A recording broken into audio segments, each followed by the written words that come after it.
Search and rescue operations in the landslide-affected areas in Wayanad has now entered its sixth very day. Landslides in Chooralmala and Mundakkai have plunged the entire state of Kerala into mourning, with the death toll now exceeding 355. Officials worry the numbers could climb higher as more than 200 people still remain missing. Due to the relentless rainfall, rescue operations are being cut short.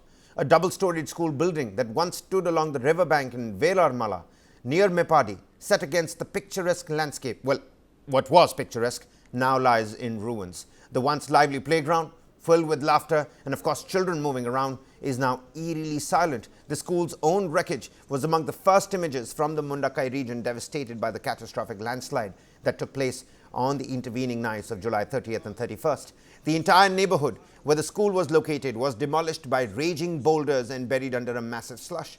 District administration has apparently failed in taking proactive steps to shift residents from the banks of Chaliyar River, even after receiving heavy rainfall alert hours before tragedy struck Chooralmala and Mundakkai regions in Wayanad. Residents of landslide-devastated villages in Wayanad district who were forced to flee their homes have reported thefts from their abandoned properties, prompting police to increase night patrols.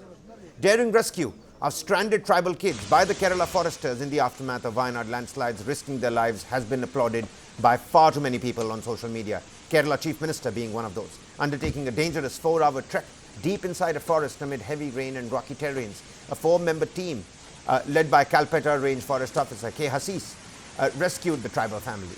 The 4 toddlers were aged between 1 and 4.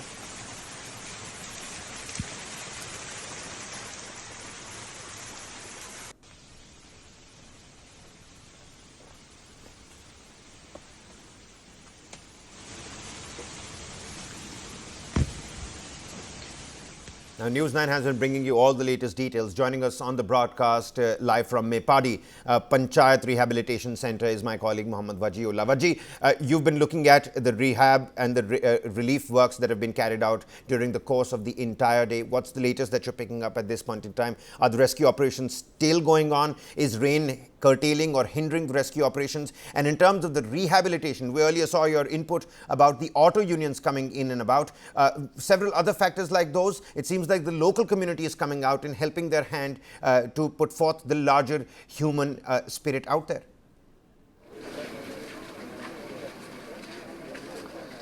Well, today a few more bodies were found. Apparently, some more limbs were also, body parts were also found, and they've been bought at this morgue right behind me.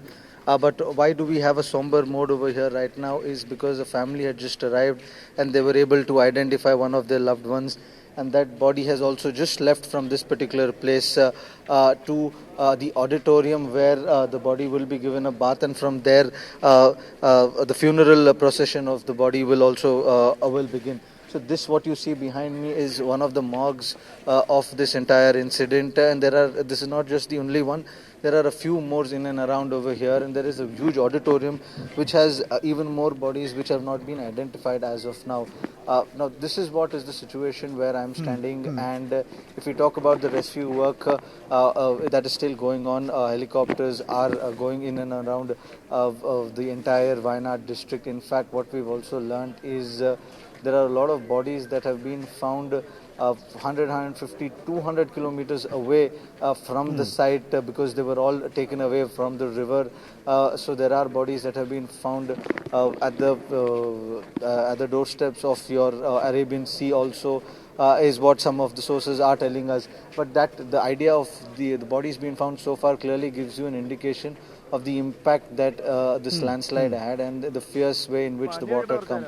We had come here to speak to a few survivors because this is where I am right now. It's not just the morgue, but if I can tell my camera person to turn around and show you behind us also. Now this is the Panchayat office, and behind this is the GSS school where all the survivors are being kept. This is one of the biggest camps of the Kerala government, and close to 600 people are inside this place. All the survivors of that particular day, and we tried to speak to them, but then we've been barred from the government to not enter this place. We have not been able to enter. We've been trying from morning, but from those people who had come out for lunch and for other survivors, we tried to speak to them, and they've told us how difficult that night was we spoke to a lady who was working at the plantation over there, and she says that when this entire thing happened at around 1 o'clock, 2 o'clock, she ran out of her house, and when she saw her next building where her friend was living, that went down with the stream of the water. So all these kinds of incidents and stories we've heard in this particular place. We've not, unfortunately, we've not got most of the people on record because we've been stopped by the government here. But since you've had a word with them, Vaji, 3 days two back, important things that we need to talk about to at this point in time. Number one, what are some of the concerns and the perils of these survivors that you've gotten a chance to speak to? It doesn't matter if they're not on record, as long as you've spoken to them. And secondly, what are now some of the problems and hindrances in terms of the rescue operations? Are there any problems at all? Because earlier we were learning that there are far too many problems. There was the paucity of a bridge, there were paucity of resources and infrastructure. Now has that, after the 5th and the 6th day of rescue operations, has that situation gotten better? And what do the survivors essentially tell us? The first 3 days were difficult for the entire operation. They were not able to go to a lot of places. So that is when there was a lot of problem in the rescue operation. But after the bridge was set up at Chooralmala, the Bailey Bridge, it is only after that the army was able to continue their work and go to other depths where they had not been able to reach, and they were only been reaching through the helicopters. But after the bridge, they had managed to go to the other village and then to Pengudipattam, if that's this pronunciation. So they were able to go to those 3 villages also where they were not being able to reach. So after the 3rd day, when the bridge was built, things became a lot normal for this thing. But yes, there will always be problems in and out during rescue operation because nobody is always prepared for such situations. Right. But if we talk about the survivors now, one thing that the survivors have clearly told me that right now they've been given a good place to stay. It's like a very homely environment in the school where they are. But what they fear is what will happen after all this is over, where will they go after the camp, because most of them have lost all their houses, most of them lost all their business. Some are even scared to go back to Chooralmala is what they've told me.